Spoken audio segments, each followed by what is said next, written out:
اس رشتے کو منظور نہیں کیا جاتا خواہش کے حساب سے. لیکن جو خواہش کر رہے ہوتے ہیں وہ اپنے بہن بھائی ہوتے ہیں، لیکن ان کو اس وقت احساس نہیں ہوتا، صرف یہ ہوتا ہے کہ رشتہ جو ہم چاہتے ہیں وہ ہو جائے. لیکن ماضی کے اندر جو انہوں نے رویے رکھے ہوئے ہوتے ہیں ان پر ان کی توجہ نہیں جاتی، جس کی وجہ سے جب رشتوں کے اندر اختلافات پیدا ہوتے ہیں یا وہ ایکسیپٹ نہیں کیے جاتے یا کسی اور جگہ رشتے کر دیے جاتے ہیں تو یہ اختلافات پیدا ہونا شروع ہوتے.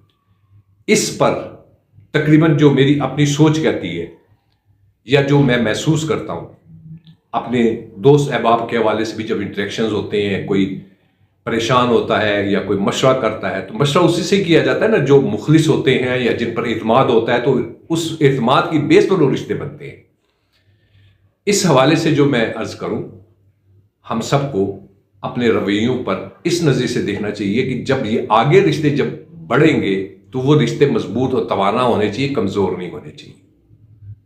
ان میں ایکسیپٹنس ہو، ماں باپ کی بھی ایکسیپٹنس ہو اور بچوں کی بھی ایکسیپٹنس ہو، یعنی قبولیت ہو. ان کو وہ قبول کریں کہ یہ ہمیں دل و جان سے یہ رشتہ منظور ہے. لیکن اس کے اندر مرضی بچوں کے اوپر اپنی مرضی والدین کو نہیں ٹھونسنی چاہیے، اور نہ دوسرے رشتہ داروں کو چاہیے کہ وہ نہیں چاہیے کہ وہ ان پر انفلوئنس کریں.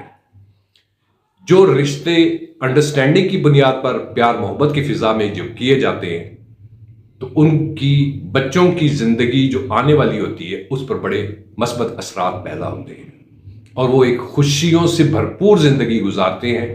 اور اس معاملے کے اندر والدین کو بھی توجہ دینی چاہیے اور سارے رشتہ داروں کو بھی توجہ دینی چاہیے کہ خاندان کو مضبوط کرنا ہے، رشتوں کو مضبوط کرنا ہے. تو اس کے اندر جو عام طور پر ہم اپنے اس جوڑ توڑ لگائی بجھائی کے چکر میں پڑ کر اور پھر بچوں کے ساتھ اس طرح کے رویے بھی جب اڈاپٹ کیے جائیں یا کوئی ایسی بات کر دی جائے کہ بچے کے ذہن میں اس وقت جب رشتہ آتا ہے یا طے کیا جاتا ہے تو ان کے دلوں میں یہ چیزیں کانٹوں کی طرح نہ چبھیں. یہ حساس نوعیت کا ایک فیلنگ تھی جو آپ سے میں نے آپ کو کنوے کی کہ خاندان کو مضبوط کرنا ہے، رشتوں کو مضبوط کرنا ہے. اب اس سے آگے چلیں.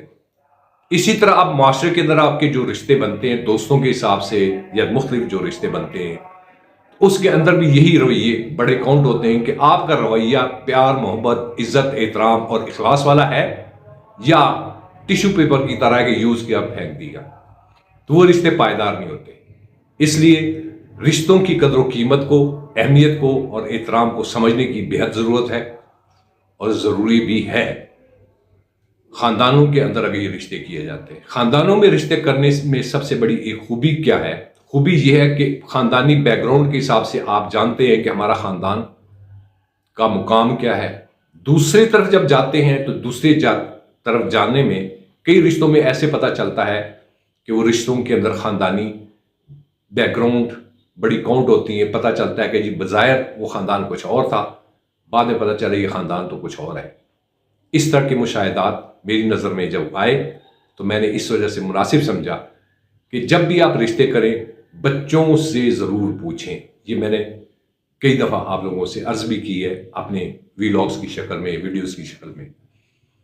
بات یہ ہے زندگی کو خوبصورت بنائیں، جہنم نہ بنائیں. اپنی بھی اور بچوں کی بھی اور اپنے خاندان کی بھی اور اپنے معاشرے کے اندر جو بھی چیز طے کرنی ہو خلوص اور محبت، لیکن اخلاص کے ساتھ، منافقت کے ساتھ نہیں. اخلاص والے رشتے مضبوط ہوں گے اور یہ تعلق جو ہوگا یہ بڑے دیر پا ہوں.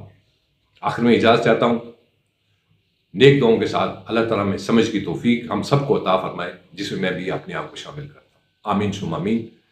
نیک دعاؤں کے ساتھ اجازت چاہتا ہوں. السلام علیکم ورحمۃ اللہ وبرکاتہ.